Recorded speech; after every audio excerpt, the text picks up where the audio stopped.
What's up everybody, this is your favorite homeboy, and today we're at a house in Alexandria. We are busy prepping it for a make ready because we have a tenant moving in 1 week. So lots of busyness going on. We have Horace, our handyman, Mark over here. Also he works maintenance for us, and we have some painters going on here. But what I'm gonna do is I'm gonna walk you through this house and go through this entire checklist. This is the checklist we provide to new owners every time we take over a home, and every time a tenant moves out, we say this is the bare minimum that we have to do to get it to the right standard.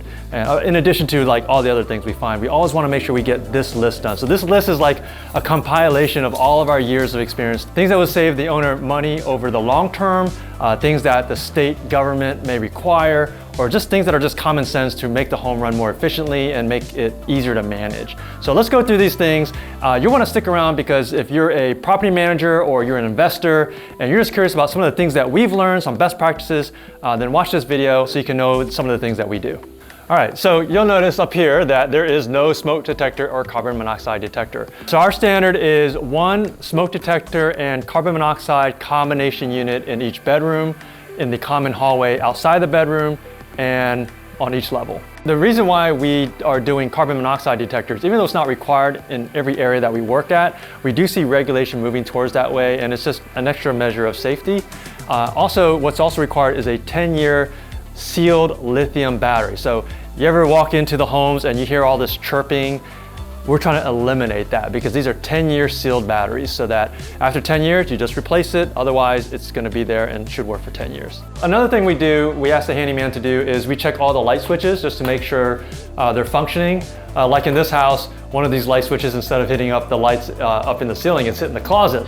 So we're like, oh man, that's a problem. Sometimes we have time to fix it. As long as it's not a safety issue, we just wanna make sure something is working at all times. So this one's operable, but if you look here at the light, it's kind of crusty looking. One bulb's missing. So if bulbs are missing, we always like to replace those with like LED bulbs. Just hopefully they're a little bit more long lasting and convenient. So lights, light switches, basic electrical.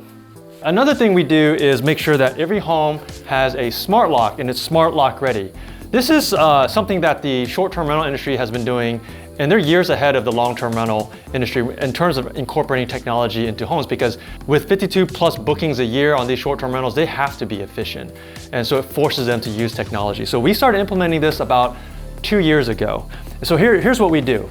First of all, if they don't have a smart lock, okay, like in this house, we want to make sure they have a smart lock. And you've seen videos about our review of the smart lock. You can check out a video here on why we think it's just a great idea. You can save money for locksmiths. You don't have to pay locksmiths anymore. You can avoid excess coordination with vendors and lockouts, and it's just overall more efficient, and it's going to save the owner more money in the long run. So here's an example of a smart lock. Usually, if there's already a smart lock, we just replace the batteries and get that ready for the new tenant. But if there is no smart lock, we make sure one is installed. And then the other thing we do is make sure that the hardware that we're putting on every exterior door, there's no keyed lock. So for example, let me show you this. So for example, this is the hardware that we're using for the main door. There's no keyed lock or keyed access for it. And the reason for that is some places like in Texas, our Texas markets, require that every keyed lock be rekeyed before each tenant. So by removing that, again, we eliminate that locksmith expense. As we're walking through the house, we also want the maintenance technician to be looking in closets, looking in the attic, and just disposing of any items left over by the previous tenant. Any personal items we want out of there. A lot of times, a tenant or an owner thinks they're helping the next guy by leaving some stuff for them, but it just accumulates. So we get rid of everything. I'm in the kitchen now, and one of the things we look for in the kitchen and the bathrooms are GFCI outlets. As you'll notice here, there are no GFCI outlets. We don't need a GFCI outlet for every single one. A lot of times they're tied, and you could just have a GFCI outlet for the leader outlet, and then it's tied to the rest of them. And even the bathrooms, if the bathroom doesn't have a GFCI outlet, sometimes it's tied to something in the kitchen. So we do check for that and make sure that they're tied before we just go and start replacing everything. Here we are in the little mechanical room area. We got the water heater and we got the HVAC. Let's talk about the HVAC system. On the HVAC system, there's a couple things that we want to check. So we check for where the filter is, which is usually at the unit. And all they're doing is checking to make sure it's clean. If not, they're going to replace it with a new one. Okay, that one's not bad. The next thing we want to do is pour a 1/4 cup of bleach down this condensate line. It just kind of keeps it clean. So we'll have the maintenance tech maybe scrub-a-dub-dub this little U line here, this little drain area, and then pour a 1/4 cup of bleach down here. Hello. All right, so now we're in the bedroom, and we want to check basic functionality of all doorknobs. So like for the bathrooms, we want to make sure that you can lock it. And bedrooms, you want to make sure you can lock it. Not with a key. If it's a keyed lock, that's not good. We want to turn it into a privacy lock. Like you'll notice, you can't lock this door at all. It's a bedroom. So we want to switch this out with the privacy lock. And also you'll notice this door doesn't close and latch well. So we also want to make adjustments to this latch. So basic functionality, door's got a latch, door's got a lock. Obviously if it's a hall closet, you don't need a locking hall closet, but just for bedrooms and bathrooms. And then also down here, you'll notice there's a door stopper. So we just want to make sure they're not loose and that there is one so that they're not putting holes in the wall when they're slamming the doors. The next thing we look at is gates, making sure they're operable, make sure none of the fencing is rotting or falling over or anything like that. So just checking the hardware. A little tight, but it works. Hinges work, nothing's sagging. And you can secure it. So this one's good to go. I'd probably squeeze a little WD-40 in here, some silicone. But if you look around at this fence, I just want to make sure the fence is straight and not crooked, and this fence is in great shape. So let's go head back inside the house. All right, so as we're walking upstairs, we're checking handrails, make sure they're secure. So if it's a little wobbly, you might want to just tighten it up. Checking all the railing here. Say hi to Horace. All right, and then any railing outside. So we'll check the railing outside too, and it looks pretty solid. So we're good. Okay, we're back outside again, but before I talk about the outside, there's a couple things inside, just kind of like miscellaneous.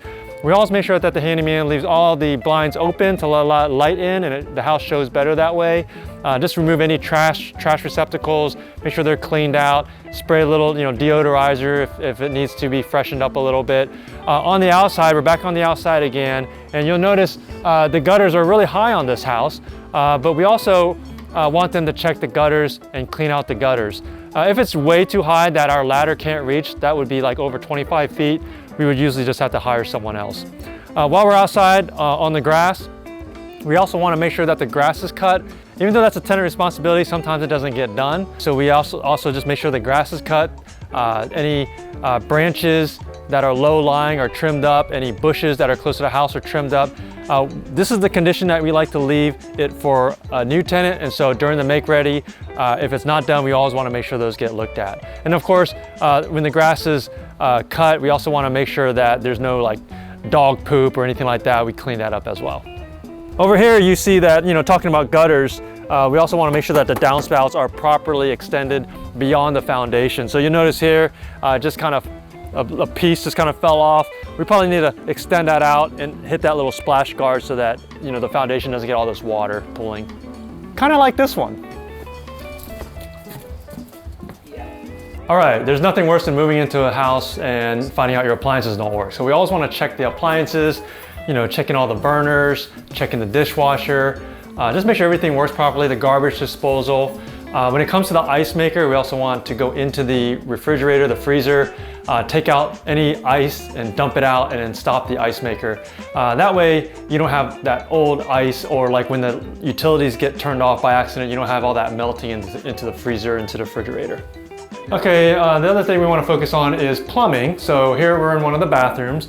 One of the things we first look at is the caulk around the bathtub. We want to make sure it's not like grody and mildewy and all that. And so if it is, we just strip it out, which normally it's pretty easy to do, to strip it out, put a nice fresh bead of caulk around the bathtub. Toilet, make sure it's not running. If so, just replacing the guts inside of the toilet. And then you'll notice here that the water supply line to the toilet is steel braided. And that's what we want to see. If it's rubber, then we replace it with a steel braided line. There's a saying that an ounce of prevention is worth a pound of cure, right? So it's like any dollar you spend to prevent an incident is worth, saving $10 of some sort of incident, like a water damage incident or a burst water pipe or something like that, you replace it with steel because that rubber supply valve can rot out unexpectedly. So we look at all the plumbing, make sure there's no leaks, like in the sink, all the fixtures work properly, and all the caulk is nice and clean. All right, let's go down to the washer dryer room and utility room and look at that as well. Okay, we're down here in the utility room again, and we got the washer dryer. What do we do for the washer dryer? Well, we want to make sure it works, right? And these, back to the whole steel braided valve idea, we've already done this, so this is steel braided valves for the water supply lines. For the dryer, we want to make sure that the dryer duct lint trap is clean, which is usually, well, in this one it's up here. Ew. So this one needs some cleaning, I'll just leave this out. And then the dryer duct itself, this rarely gets cleaned out. So whenever we have an opportunity to get in the house, it's not really a tenant responsibility. We like to clean this out as much as we can. Sometimes the runs are a lot longer, but we do try to get this cleaned out to the best of our ability. Okay, over here we have the hose bib water supply. And so you'll notice these are running parallel to the line. So we want to winterize this. Very easy to winterize it. You just cut the quarter torn valve perpendicular to the pipe and then open up the hose bib outside and then bleed it with this little bleeder valve. Sometimes they don't have a bleeder valve, but if you do, by opening this counterclockwise, you let the water out more complete. And then you can either leave the hose bib on outside just in case there's any water, but if you bled it out thoroughly, all the water's out, you can usually just turn it off.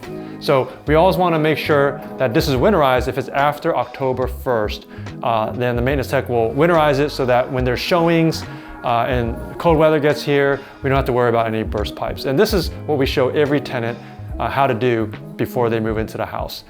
Speaking of drains, so not only do you want to drain this, but we also want to make sure all the drains are clear in the house.